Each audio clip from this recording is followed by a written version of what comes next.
The history of the Miskito people is an intricate tapestry woven with strands of cultural intermingling, resistance, and adaptation. They are often regarded as one of the few indigenous groups in Central America that survived European colonization without being entirely decimated or absorbed into other dominant cultures. The Miskito people, who primarily inhabit the eastern coastal regions of Nicaragua and parts of Honduras, have a unique identity as a Black indigenous group. Their history, identity, and experiences reflect a blend of African, indigenous, and European influences, setting them apart from other indigenous groups in the region. The Miskito people trace their origins back to indigenous communities that lived along the Caribbean coast of what is now Nicaragua and Honduras long before European contact. These early communities, known to have engaged in fishing, hunting, and subsistence agriculture, inhabited the rainforest and coastal areas in relatively small, isolated groups. The remote nature of their territories allowed them to maintain their distinct culture and practices without significant interference from the larger Mesoamerican civilizations. The arrival of Europeans, particularly the Spanish in the 16th century, marked a profound shift in the region. However, unlike other indigenous groups in Central America, the Miskito people did not immediately fall under Spanish control. The dense jungles, treacherous rivers, and the remoteness of their homeland proved difficult for the Spanish to penetrate. This geographical advantage allowed the Miskito to maintain a level of autonomy that was rare during the early colonial period. The term Miskito itself is a bit of an enigma, with its origins debated among scholars. Some believe it may have been a corruption of the Spanish word mosquito, referring to the pest-ridden swamps and forests of the region, while others argue it may derive from indigenous language roots. Regardless of its origin, the term has come to define a people who would go on to develop a remarkable cultural and political identity over the centuries. The most distinctive aspect of the Miskito people is their Black indigenous identity, which is a product of historical processes that began in the 17th century. This identity emerged through the forced migration and escape of Africans who were brought to the Americas as slaves. The Caribbean coast of Nicaragua, with its dense forests and relative isolation, became a haven for these Africans, who either escaped from Spanish slave ships or were shipwrecked along the coast. Over time, these African refugees intermarried with the local indigenous populations, creating a new, hybrid culture. The blending of African and indigenous traditions gave rise to a unique social structure and cultural identity that differentiated the Miskito from other indigenous groups. This Afro-Indigenous heritage became deeply embedded in Miskito society, shaping their language, customs, and practices. African influences can be seen in the Miskito people's music, dance, and even religious practices, which incorporate elements of both African and indigenous spirituality. The integration of Africans into Miskito society was not merely a matter of cultural exchange, but also a strategic alliance. The Miskito, recognizing the advantages of incorporating these African refugees into their communities, often welcomed them as equals. In some cases, Africans rose to positions of power within Miskito society, contributing to the strength and cohesion of the group. This partnership would prove crucial as the Miskito people faced increasing pressure from European colonizers. By the late 17th century, the Miskito people had not only survived European colonization but had established themselves as a formidable power in the region. This was due in no small part to their relationship with the British, who had established a presence on the Caribbean coast of Central America. The British, seeking to undermine Spanish dominance in the region, entered into alliances with the Miskito, providing them with weapons, supplies, and military support. In exchange, the Miskito helped the British fight against the Spanish and other European powers. This alliance was formalized in the early 18th century when the British recognized the Miskito leader as the King of the Miskito, thus establishing the Miskito Kingdom. Although this kingdom was never a centralized state in the European sense, It provided the Miskito people with a level of political autonomy and recognition that was rare among indigenous groups during the colonial period. The Miskito Kingdom was a loose confederation of tribes and communities, with the king acting as a symbolic figurehead. Real power was often held by local chiefs and leaders who governed their own territories.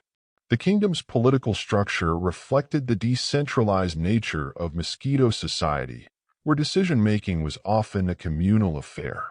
This flexibility allowed the Miskito to adapt to changing circumstances, whether it was dealing with European powers, managing internal conflicts, or responding to environmental challenges.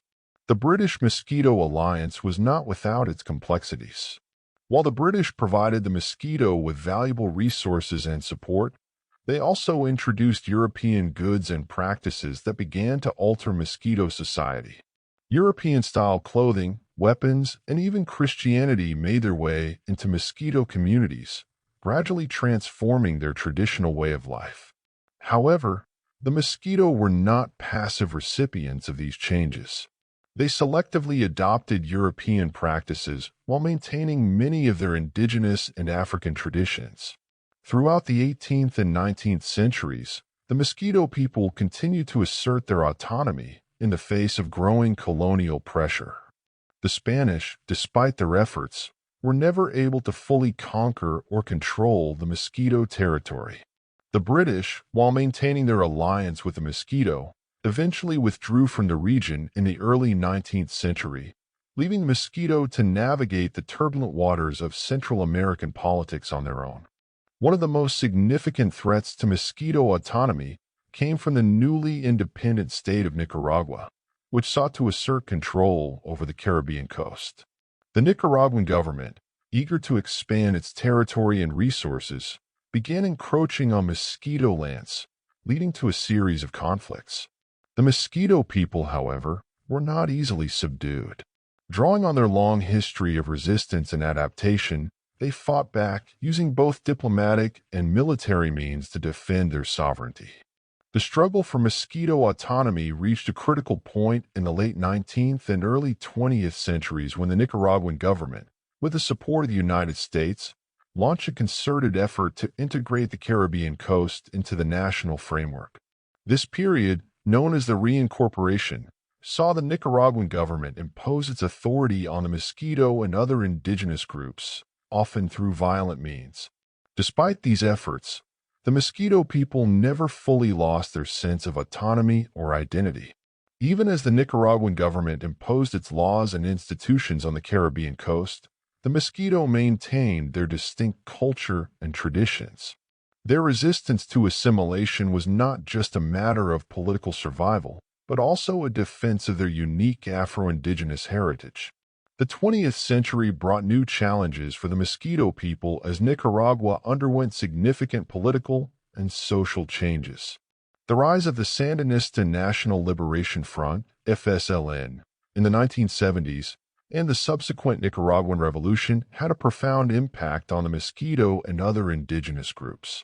The Sandinistas, who came to power in 1979, sought to create a unified socialist state, which often meant suppressing regional and ethnic identities in favor of a national Nicaraguan identity. For the Miskito, the Sandinista government's policies were seen as an existential threat.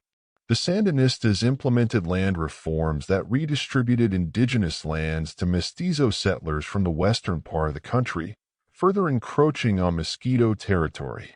The government also sought to integrate the Miskito into the national framework by promoting Spanish as the official language and discouraging the use of indigenous languages. These policies sparked a fierce backlash among the Miskito people, who saw them as an attack on their way of life. In response, many Miskito joined the Contra rebels, who were fighting against the Sandinista government with the support of the United States. The conflict, which lasted throughout the 1980s, devastated the Miskito communities, leading to widespread displacement and suffering. Despite the hardships of the revolution, the Miskito people emerged from the conflict with a renewed sense of identity and purpose. The peace process that ended the war included provisions for greater indigenous autonomy, allowing the Miskito to regain control over their lands and institutions. In the decades that followed, the Miskito people have worked to rebuild their communities and assert their rights within the Nicaraguan state.